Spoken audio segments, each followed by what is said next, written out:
como les había comentado, este tema no es tanto de traumatología. El tratamiento de las óseas metabólicas es más por un reumatólogo o por un endocrinólogo. Cuando estas óseas metabólicas, por ejemplo, la osteoporosis, la enfermedad de Payet, la osteomalacia, el raquitismo, se fracturan o se complican, o sea, las complicaciones de esas enfermedades óseas recién las vemos nosotros y las tratamos de acuerdo a cualquier fractura, como cualquier fractura. El tratamiento de estas óseas metabólicas tienen que ir de la mano primero con la causa inicial. Si es una osteoporosis, hay que tratar la osteoporosis, y la osteoporosis no la trata el traumatólogo, la osteoporosis la trata el reumatólogo, ¿no? Eso. Entonces, bueno, comenzamos solamente para que podamos aprender algo, ¿no? Entonces ahí está, es toda una lista de óseas metabólicas: osteoporosis, raquitismo, osteomalacia, hiperparatiroidismo, osteoestrufia renal, acromegalia y enfermedad de Payet. Lo que más vemos nosotros en la consulta como traumatólogo es la osteoporosis, ¿no? Y viene el paciente y dice, doctor, tengo osteoporosis, ¿no? Te dice, ¿no? O ¿en quiénes se da la osteoporosis? ¿En un paciente varón? No tanto. La osteoporosis más básicamente se va a dar en una paciente mujer, femenino, que está por la parte de la perimenopausia, hacia arriba, entre los 50 años hacia arriba, ¿no? Donde hay un déficit hormonal muy importante. Ahí comienza la falta de densidad ósea, la disminución de densidad ósea. ¿Qué diferencia hay entre artrosis y osteoporosis? La osteoporosis, como bien su nombre lo dice, es llenar de poros el hueso. ¿Ya? Es un hueso con mucho poro, con un poro muy grande. O sea, ese poro es tan grande que ya se forma un agujero. Esa es osteoporosis. Y al hacer un agujero, ya no es un hueso tan duro, tan compacto, es un hueso más blando, un hueso más liviano y más fácil de que se fracture, ¿no? Es como, por ejemplo, una pared de cemento, ¿no? Si esa pared de cemento tú lo llenas de huecos, ¿verdad? Osteoporosis, ¿ya? Es eso. Entonces, este es un trastorno metabólico generalizado, o sea, se da en todo el cuerpo, ¿no? Donde básicamente es suficiente la formación ósea, ¿ya? Y hay un desbalance de la formación con la reabsorción de la masa ósea. Es incorrecto decir que el hueso está desmineralizado, pues si bien es cierto, hay disminución de la cantidad de tejido óseo, pero remanente óseo está bien. O sea, si bien es cierto, la parte ósea, la matriz ósea está bien, pero solamente hay disminución de la densidad ósea. El hueso está sano, no es un hueso enfermo, es un hueso sano, sino que hay disminución de la cantidad del tejido óseo, ¿ya? Entonces, eso hace que el hueso se fracture muy fácilmente. Y la artrosis es el envejecimiento de una articulación, ¿no? Es una patología degenerativa. Todos vamos a tener artrosis, todos, todos, todos, todos. La artrosis es el envejecimiento que se da, por ejemplo, en la rodilla, artrosis de rodilla, de la cadera, artrosis de cadera, se llama gonartrosis, coxartrosis, ¿no? De acuerdo al lugar donde haya el envejecimiento. Y se da en la articulación. La artrosis no tiene cura. Yo puedo evitar que esa artrosis me duela, puede evitar que se envejezca tan rápido, pero igual va a envejecerse, o sea, igual vamos a tener artrosis, todos, tarde o temprano, ¿no? Y a veces vienen los pacientes y te dicen, doctor, pero ¿será hereditario? Porque mi mamá también sufrió de artrosis, te dicen, ¿no? Y tú ya le vas a decir, pues, que la artrosis es una enfermedad degenerativa que todos vamos a tener. No es hereditario, es una enfermedad que todos vamos a tener, es un envejecimiento. Y la vejez no tiene cura. Yo puedo hacer que le deje de doler con algún tipo de analgésico, algún tipo de tratamiento, de terapia, bajando de peso, por ejemplo, ¿no? Y también pues voy a ayudarlo y voy a orientarlo para que mejore la calidad de vida. Sin embargo, pues la artrosis no se puede tener. Hay pacientes que tienen artrosis más rápida que otros, sí. Pacientes fumadores se envejecen el hueso más rápido. Pacientes obesos envejecen el hueso más rápido. Pacientes diabéticos también envejece el hueso más rápido. Esa es la diferencia entre osteoporosis y artrosis. ¿Ya? Entonces, la osteoporosis, si hablamos ya, nos abocamos a ella, que si es un manejo reumatológico, ya el reumatólogo tiene que tratar la osteoporosis. Esta osteoporosis puede ser localizada o generalizada. La localizada es, primero, la generalizada, que es la más frecuente, es la paciente mujer que viene, que ya no tiene su regla, ¿no? Y viene pues porque hay una disminución de densidad ósea. Toda paciente que está en la perimenopausia tiene la obligación de pasar por el ginecólogo y por el reumatólogo para ver cómo está la cantidad hormonal, la vitamina D, el calcio en sangre, calcio en orina, fósforo, y evaluar bien cómo está cómo están esas hormonas para poder, y estos valores para poder uno evaluar si hay o no hay osteoporosis. Pero el examen más importante es la densitometría ósea, donde se va a evaluar cómo está la densidad ósea en la muñeca, en la cadera y en la columna. Y ahí uno va a valorar si es que tiene una densidad ósea buena o no. Si tiene una mala densidad ósea, se va a comenzar a tratar con citrato de calcio más vitamina D. Se puede dar también algún tipo de fijador, se tiene que dar algún tipo de fijador, que puede ser un fijador semanal, como el endronato, mensual, como el ibandonato, o anual, como el ácido zoledrónico. Entonces, cualquiera de esos fijadores, aunados a un carbonato de calcio con vitamina D, más vitamina D separada, es muy importante para el tratamiento de osteoporosis, para darle densidad, para llenar esos poros que tiene pues el hueso, y así evite la complicación, porque lo que voy a hacer yo tratando esa osteoporosis es llenando el poro y así evitando que se fracture de manera fácil, porque la fractura por osteoporosis se considera una fractura patológica, porque no hay un mecanismo muy fuerte ante una fractura. Por ejemplo, esa paciente anciana de 75 años, 80 años, que se cae nomás a desnivel, ¿no? Y se rompe la cadera. Entonces, no tiene cáncer, no fuma, nada, es osteoporosis pura. Es una fractura patológica, una fractura de baja energía. Entonces, cuando yo la opere, cuando la opere la cadera, voy a tener que suplementar nuevamente también con calcio con la ayuda de un reumatólogo. Entonces, yo me voy a encargar de la fractura y el reumatólogo se va a encargar de mejorar la parte osteoporótica. Ya esa es la parte generalizada. Sin embargo, cuando pongo un yeso, una bota de yeso en la muñeca, o una bota de yeso en el pie, perdón, o un guante de yeso en la mano, en la muñeca, cuando tú le sacas una radiografía, ese hueso va a estar osteoporótico, se va a ver poros en las placas. Eso es porque el hueso no se ha usado, no se ha movilizado, ¿no? Entonces la inmovilización y el dolor son causas de osteoporosis localizadas. Yo lo uso y lo muevo, baja la osteoporosis. El dolor, la infección también son causas de osteoporosis localizadas. La famosa distrofia simpática refleja, la atrofia de Sude, que es un dolor regional complejo muy poco frecuente, también es causa, ¿no? Enfermedades de Payet, osteoporosis juvenil, son causas ya un poco más alejadas. Entonces, ya les había comentado acá, nuevamente, y básicamente en un paciente anciano, en un paciente varón también se presenta la osteoporosis, pero ya cuando es anciano, cuando tiene 90 años, básicamente, 80 años, ¿no? Se presentan básicamente las generalizadas en pelvis, en columna, bastante en columna, las espondiloartrosis y espondilosteoporosis se presentan bastante, ¿no? Y las localizadas son en las que yo voy a poder inmovilizar, en el tobillo, en el pie, en la rodilla, en la cadera, en el codo, en el hombro, ¿no? Eso se da básicamente cuando hay algún tipo de lesión.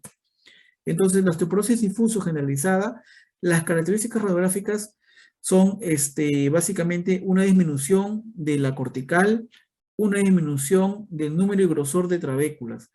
Hay cambios más evidentes en segmentos no sujetos a cargas o tensión, pero los primeros sitios son cambios a nivel periarticular o en huesos largos. Por ejemplo, vemos esta paciente, mujer de 82 años, en esta radiografía A y B vamos a ver que hay una radiotransparencia del adelgazamiento de la cortical. Vemos acá cómo la cortical está bien adelgazada, está súper adelgazada, ¿no? A diferencia de, acá está esta es la cortical, está bien delgadita, ¿no? Este adelgazamiento me indica a mí un tipo de osteoporosis. La cortical debería ser así, gruesa, ¿no? Ancha. Esta es una cortical ancha, ¿no? Así, una cortical ancha y grande. Pero si esta línea me indica a mí osteoporosis, ¿no? Y acá también, ¿no? Una línea muy, muy, muy fina, ¿no? Y a su vez también vamos a ver cómo hay unas trabéculas dispersas, ¿no? Unas trabéculas dispersas. Incluso hay ya como un tipo de quistes subcondrales, ¿no? Y aquí también vemos cómo se ven las formaciones quísticas y las trabéculas recontra dispersas. Esto aquí indica, pues, o nos indica una osteoporosis. Sin embargo, este es un indicio, porque el diagnóstico se va a dar con la densitometría. La densitometría ósea es la que me da el diagnóstico de osteoporosis. Hay cambios periarticulares, esta es la articulación, y vemos aquí, por ejemplo, este es vamos a poner que sea un paciente que ha estado inmovilizado mucho tiempo, y vamos a ver cómo hay como que un aumento de trabéculas, una disminución del espacio articular, parecido a la artrosis, un afinamiento en la cortical que ni se ve a veces. Entonces esto a mí me indica una osteoporosis marcada, ¿no? Este paciente tengo que mandarlo a mover y sacar una densitometría ósea. Estas osteoporosis, como se había comentado, pueden generar fracturas, entre ellas las fracturas patológicas, ¿ya? Las fracturas patológicas de cadera. Para sacarle provecho a esta clase, ya vamos a acordarnos un poco de fracturas de cadera, ¿ya? Acuérdense que hay dos tipos de fracturas de cadera. Las fracturas de cadera intracapsulares, ¿no? Y las extracapsulares, vamos a ponerle otro color para que puedan diferenciar, ¿no? Las extracapsulares, ¿ya? Entonces, ¿qué diferencia hay entre las intra y las extra? Fácil, ¿no? Las intracapsulares, esta es una fractura, por ejemplo, intracapsular, momento es extracapsular, vamos a ver acá está la cadera, este es el trocánter menor, trocánter mayor, ya está todo destrozado, ¿ya? Y en las intracapsulares tenemos 4 tipos. Fracturas de cabeza, fracturas debajo de la cabeza, subcapitales, fracturas de cuello y fracturas de la base, ¿no? Base cervical. Entonces tenemos fracturas de cabeza, fractura capital, subcapital, transcervical y base cervical. Son fracturas intracapsulares, o sea, se dan dentro de la cápsula articular, ¿ya? Dentro de la cápsula articular. La cápsula articular viene rodeando a estas 4 partes de la cabeza, ¿ya? Muchas veces estas fracturas bases cervicales se consideran como extracapsulares, pero para términos académicos vamos a manejarlas como intracapsulares. La clínica es que el paciente viene con dolor, ¿ya? Con rotación externa, o pueden ir también con neutro, con acortamiento y con abducción, o también en neutro, o a veces también en aducción, cualquiera de estas, puede ser cualquiera de estas 3, ¿no? Aquí no hay equimosis, no hay hematoma, porque el sangrado se queda dentro de la cápsula, son intracapsulares. El tratamiento de estos generalmente pueden ser tornillos canulados, ¿ya? O si es un paciente joven. Si es un paciente anciano, ¿ya? Si es un paciente anciano, joven. Si es un paciente anciano, pueden ser 2 tipos. Tornillos canulados también, que van a ser unos tornillos que vienen desde acá hasta arriba, ¿no? Pueden ser también tornillos canulados si no está desplazada, o prótesis. La prótesis se coloca si está desplazada, ¿ya? Si está desplazada ponemos prótesis. ¿Qué tipo de prótesis? Depende. Si es un anciano que deambula, que camina, que va da clases, que camina, que va a operar, una prótesis total de cadera. Es un paciente activo. Y si es un paciente pasivo, o sea, poco deambulador, una prótesis parcial de cadera. Eso se coloca. Eso es en cuanto a fractura intracapsular, ¿ya? De cadera. Producto de una osteoporosis, tranquilamente. Y las extracapsulares tenemos 2 tipos. Tenemos la intratrocantérica que va de trocánter mayor a trocánter menor, que es esta. Va de trocánter mayor a trocánter menor, la intratrocantérica. Y la subtrocantérica, que va de trocánter menor hacia abajo, ¿no? La subtrocantérica, ¿ya? La clínica de esta es, acá voy a poner la clínica, es rotación externa, gran rotación externa, ya voy a ponerle 3 cruces, rotación externa, acortamiento y abducción marcada, ¿ya? Aquí sí no hay que sea neutro, no hay que nada, acá es rotación externa marcada, acortamiento marcado, y abducción marcada. Esa es la diferencia clínicamente. Y aquí sí hay un hematoma o una equimosis, porque aquí el sangrado sale a través de la piel y se nota un moretón a nivel de la cadera. Esa es la diferencia con la intracapsular, que no hay equimosis, ¿no? Entonces, ¿por qué aquí hay acortamiento y por qué aquí no hay acortamiento? A nivel de trocánter mayor se va a insertar el glúteo medio y el glúteo menor, ¿no? Estos 2 tendones van a traccionar hacia arriba y van a acortar, ¿no? Van a ser aparentemente acortados, ¿no? Porque asciende la cadera. A nivel de trocánter menor se va a insertar el tendón del psoas. Este tendón del psoas va a hacer una rotación interna o externa, perdón, una rotación externa, dando la rotación externa de la pierna, ¿no? Entonces, ¿por qué es el acortamiento Y la rotación externa es pues por la atracción muscular de los tendones, del glúteo medio, glúteo menor y del psoas. ¿Ya? Entonces, estos dos tendones van a dar ese desplazamiento.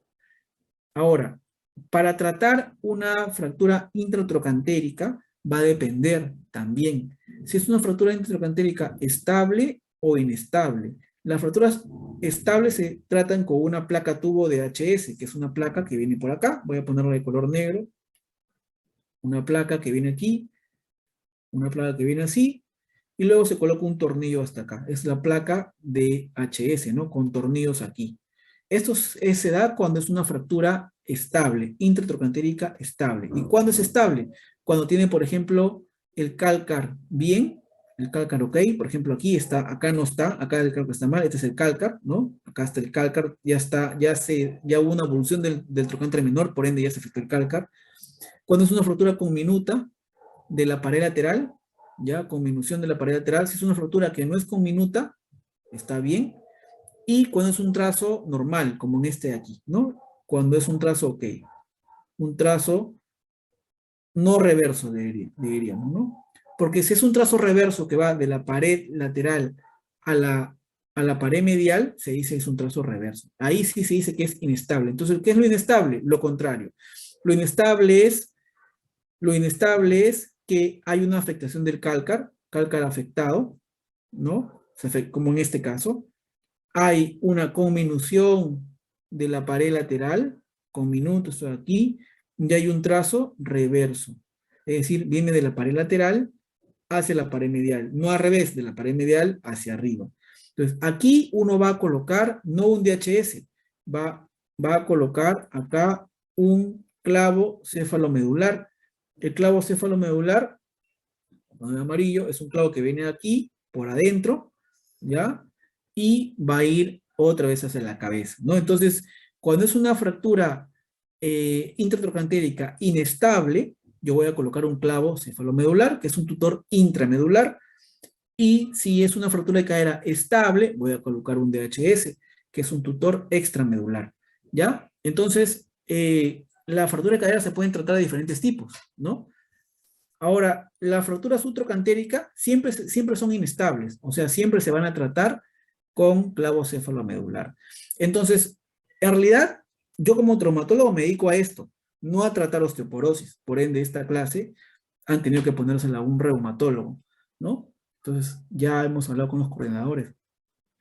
Pero bueno, en cuanto a osteoporosis, yo me encargo de hacer la reparación de la fractura y ya nuevamente, pues, el reumatólogo viene y va a dar citrato de calcio, más vitamina D1500 y va a dar fijadores.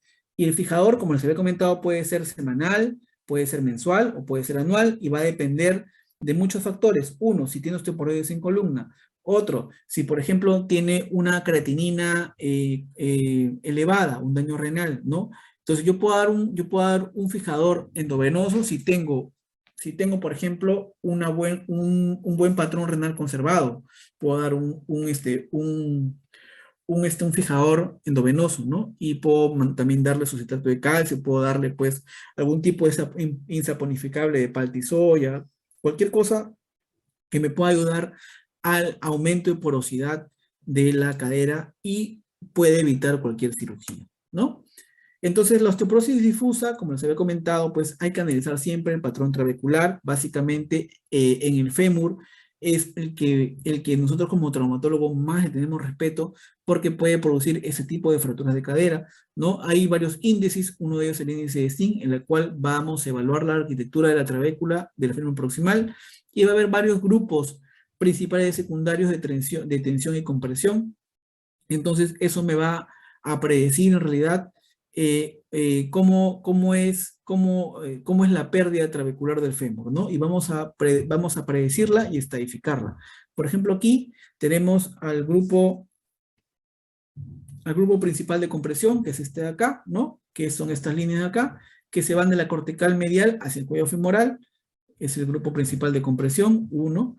Luego también tenemos al grupo secundario de compresión, que está acá, ¿ya? Que se va de la cortical cerca al trocánter menor hacia arriba, hacia la parte lateral, ¿ya? Son otros grupos de compresión. Luego tengo al grupo principal de tensión, 3, ¿ya? Luego también tengo al grupo secundario de tensión, que viene este acá, 4.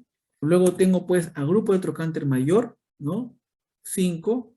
Y al triángulo de Ward, que es un área un poco descubierta. Entonces, estos son los grupos principales y secundarios de tensión y compresión, ¿no? Al final, de acuerdo a este tipo de grupos, voy a ver más o menos el grado de osteoporosis en una radiografía, ¿ya? Entonces, si yo tengo un grado 6, por ejemplo, significa que tengo todos los grupos, ¿no? Es decir, que tengo un patrón trabecular normal.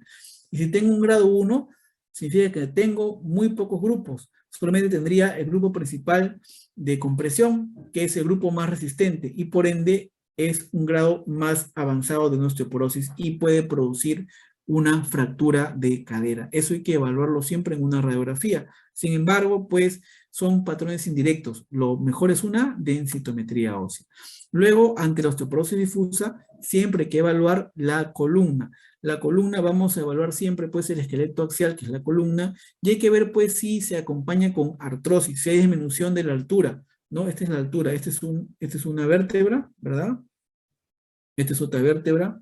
Entonces, a veces hay disminución de la altura articular, hay simplemente adelgazamiento en la cortical, el hueso, acuérdense, de la columna es un hueso esponjoso, hay pérdida un poco de la densidad, se ve como una caja vacía muchas veces, ¿ya? Nuevamente luego se ve pues descenso global de la densidad, se nota como un cristal opaco, ya en las fases más avanzadas incluso de una osteoporosis hay fracturas por compresión, como en este caso, miren, ¿no? Aquí vemos como ya la vértebra se ha aplastado, es un rectángulo, ¿no? Cuando debió ser un cuadrado, acá también, ¿no? Y aquí se hace incluso un rectángulo mucho más plano. Entonces son colapsos del cuerpo vertebrales que están en forma de cuña. Esto se ve mucho en pacientes ancianos, 90 años, ¿no? Que solamente se caen sentados o incluso un mal movimiento y ya hay una osteoporosis. Por eso es importante siempre evaluar con una radiografía o con una sintometría ósea para ver pues el tratamiento. Ya hay algunas variedades de osteoporosis difusas que son poco comunes, ¿no? Inducidas por heparina, inducidas por esteroides, pero son poco comunes. La más común es la que les he comentado, ¿no? La que es la idiopática. La localizada, ustedes ya saben, es transitoria, afecta algunas zonas perarticulares, no hay una etiología única, es autolimitado y lo bueno que es reversible. Las osteoporosis son reversibles, ¿ya? Eso en cuanto a osteoporosis. Luego, a raquitismo osteomalacia, el raquitismo se va a dar más en niños y la osteomalacia en adultos. Aquí la parte de la mineralización defectuosa de la matriz ósea es debido a la cantidad inadecuada de calcio y de fósforo, ¿ya? Más aún, la causa más habitual es la deficiencia de vitamina D. Entonces, ¿y eso por qué? Por una mala absorción intestinal, por un trastorno tubular renal o por alguna osteopatia renal. Eso lo tendría que ver un endocrinólogo. El raquitismo es en niños, básicamente hasta el año y medio. Nuevamente hay pérdida de la mineralización generalizada y eso se nota con un arqueamiento óseo. Ya hay otros signos, duermen mucho, se agitan, hay retraso en el cierre fontanela, ya se tornan muy, muy delgados. Y aquí los niveles de calcio y fósforo son bajos y hay elevación de la fosfatasa alcalina. ¿No? Esta es una radiografía de raquitismo en niños, cómo se ve pues el arqueamiento de las tibias, cómo también se ve pues que los centros secundarios de osificación también están afectados, los huesos se notan medios transparentes, ¿no? Hay una deformación media incurvada. Para tratar esto hay que darle suplementos de vitamina D, pero a veces hay raquitismos que son resistentes a esto. Básicamente se da en niños de 30 meses o más, y hay 4 tipos, ¿no? Hipofosfatémico, raquitismo resistente a vitamina D, síndrome de Fanconi, hipofosfatémico adquirido. Ya, seguimos nuevamente. Hay raquitismo resistente a la vitamina D, con glucosuria, síndrome de Fanconi, síndrome hipofosfatémico. Bueno, el hallazgo es siempre similar en tanto en la imagen, ¿no? Siempre hay incurvación de pierna, acortamiento de huesos largos, los huesos son escleróticos, ¿no? Viene el paciente con un niño, que yo he tenido algún caso, ¿no? Con niños así, vienen con incurvaciones, con deformidades, incurvación plástica. ¿Y qué hago yo? Lo mando al reumatólogo. Yo no voy a hacer nada acá, no voy a tratar nada, no voy a operar nada. Yo como traumatólogo tengo que operar, pero no lo voy a hacer porque primero tiene que mejorar suplemento en la vitamina D. Y el reumatólogo o endocrinólogo verá cómo suplementa la vitamina D, ¿no? La osteomalacia es lo mismo, pero en adultos. Básicamente es el mismo mecanismo patogénico. Se produce solo una vez cesado ya el crecimiento óseo. El término se refiere a los cambios en el hueso cortical y trabecular del esqueleto axial. La causa es la mala absorción de la vitamina D, generalmente por un trastorno tubular renal. Clínicamente hay dolor óseo y debilidad muscular, cansancio en los pacientes, ¿no? Mucho cansancio. Histológicamente, la matriz óseo-osteoide no está mineralizada. Ya en la radiografía vamos a ver osteopenia generalizada, pseudofracturas y algunas zonas de Lúcer, que son zonas de pérdida, y esto se da pues ahí se dan algunas fracturas por sobrecarga mecánica que a veces se rellenan con un callo, ¿no? He tenido algún paciente, que era un paciente que practicaba karate, ya que un paciente de 20 años, 25 años que practicaba karate, que se fracturó las dos tibias, ya estuvo con la fractura así un año, no podía caminar un año. Entonces le sacamos algunos exámenes porque uno primero evalúa al paciente y ve, bueno, te golpeaste las piernas porque te fracturaste las piernas un traumatismo repetitivo. Los que practican taekwondo y karate pues hacen traumatismo repetitivo. Entonces este paciente pues aparte era un soldado y marchaba cada rato también. Entonces estos traumatismos repetitivos producen fracturas por estrés. Al inicio pensamos que eran unas fracturas por estrés. Entonces le dimos reposo, le pusimos yeso, y al cabo de 3 meses la fractura seguía igual, o sea, no consolidaba, es más, aumentaba. Entonces, ante eso, pues uno ve y dice, bueno, yo no voy a poder operar acá. Lo mandamos, le sacamos vitamina, le sacamos su hormona, le sacamos calcio, fósforo en sangre de orina y vitamina D, y pues la vitamina D estaba por los suelos, ¿no? Ante eso, lo que hago es, pues, mandarlo al endocrinólogo, le hicieron un PET scan y tenía, pues, una osteomalacia, ¿no? Esa osteomalacia producida por un tumor cerebral. Entonces, estas cosas se diagnostican, pues, en consultorio, ¿no? Muy, muy seguido, ¿no? La radiografía siempre va a ser la misma, radiotransparencias, adelgazamiento de la cortical, ¿no? Básicamente eso, ¿no? La acromegalia también es una patología endocrinológica, básicamente es por algún tipo de tumor cerebral, por un tipo de adenoma, micro, macroadenoma, que van a acelerar el crecimiento, ¿no? Entonces esto puede producir o un gigantismo, que es antes del cierre de las placas de crecimiento, o una acromegalia, que ya es cuando el paciente ya cerró las fisis de crecimiento, ¿no? Muchas veces se subdiagnostican y físicamente la vamos a ver con engrosamiento de las partes sacrales, engrosamiento de los dedos de la mano, engrosamiento de los dedos del pie, la cara grande, prognatismo, la mandíbula acentuada, los labios agrandados, engrosados, ¿no? La voz gruesa. Clínicamente el paciente viene pues con cefalea, con disminución del campo visual, con fatiga, con hiperhidrosis, o sea, son ya cosas metabólicas que en verdad en la consulta nuestra no llega muy poco o nada, ¿no? O uno o nada.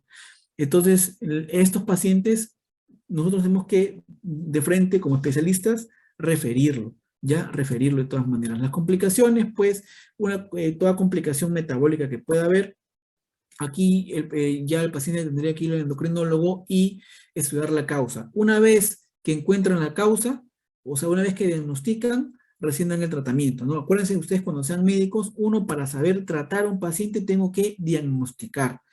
Recién con un diagnóstico preciso, yo voy a dar con el tratamiento. Si no, van a ser puro paracetamol, y no es así. No es solamente manejar el dolor, sino dar el diagnóstico y luego el diagnóstico recién dar un tratamiento, ¿no? Y recuerdo el tratamiento, pues ya uno va a ayudar al paciente.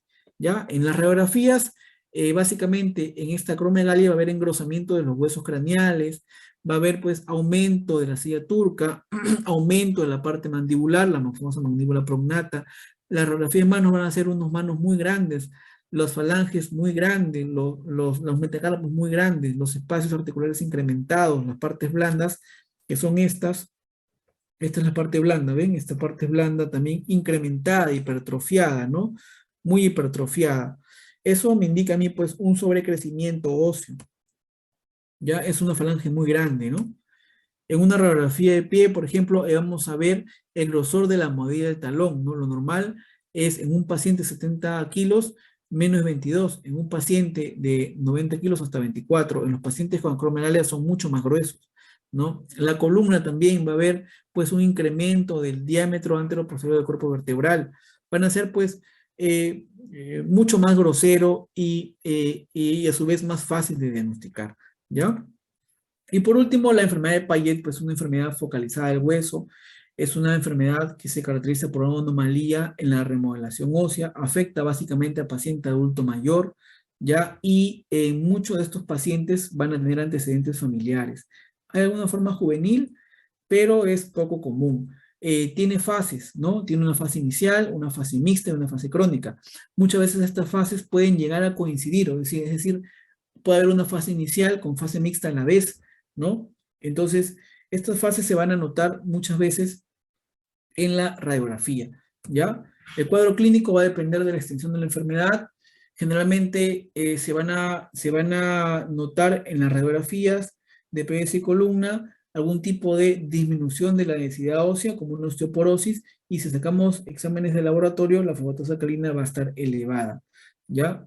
En la radiografía es lo mismo, ¿no? Lesiones osteolíticas iniciales que van a ser evidentes. Estas se parecen, por ejemplo, a un tumor. Si uno ve esto de aquí, se parece a un tumor óseo, pero cuando uno ya saca algún tipo de laboratorio y al tener la fosfatasa alcalina elevada y al tener, pues, algún antecedente de Payet, ya da el diagnóstico de enfermedad de Payet, ¿no? Lesiones osteolíticas, el famoso cráneo con lisis, las enfermedades intermedias con destrucciones, ¿no? Aquí ven pues un aumento en la incurvación, un aumento de la curvatura de la tibia, esta es una pierna, esta es la tibia, este es el peroné, ¿no? También hay en la columna hay cortezas anchas, trabéculas aumentadas, y bueno, son lesiones óseas líticas muy características, ¿no? Miren, por ejemplo, aquí este es un codo completamente destruido, con una artrosis. Esto aparentemente se comporta como un cáncer, ¿no? Como un cáncer óseo. Y la mayoría de los cánceres óseos a nivel de adulto mayor van a las amputaciones, ¿no? ¿Ya? Bueno, chicos, básicamente las complicaciones de toda lesión metabólica van a ser las fracturas, ¿ya? Y las fracturas que son espontáneas. Entonces, ahí recién nosotros vamos a trabajar, ¿no? Ahí yo voy a ponerle una placa o un tornillo, voy a ponerle cemento óseo, voy a tratar de mejorar la estabilidad de la fractura y obviamente siempre de la mano con el médico de cabecera, o sea, en este caso, reumato o endocrino. Ya van a haber seguro artropatía degenerativa, porque ¿qué pasa si yo opero a un paciente pues con una enfermedad metabólica? ¿Qué pasaría si yo no trato la enfermedad metabólica y solamente me dedico a operarlo? Entonces, muy bien, la trato, pero luego se va a volver a romper el hueso, o se rompe el material de osteosíntesis, o se rompe la otra pierna, o se rompe el otro brazo. Entonces, el tratamiento siempre va a ser de acuerdo a la enfermedad de origen. ¿Listo?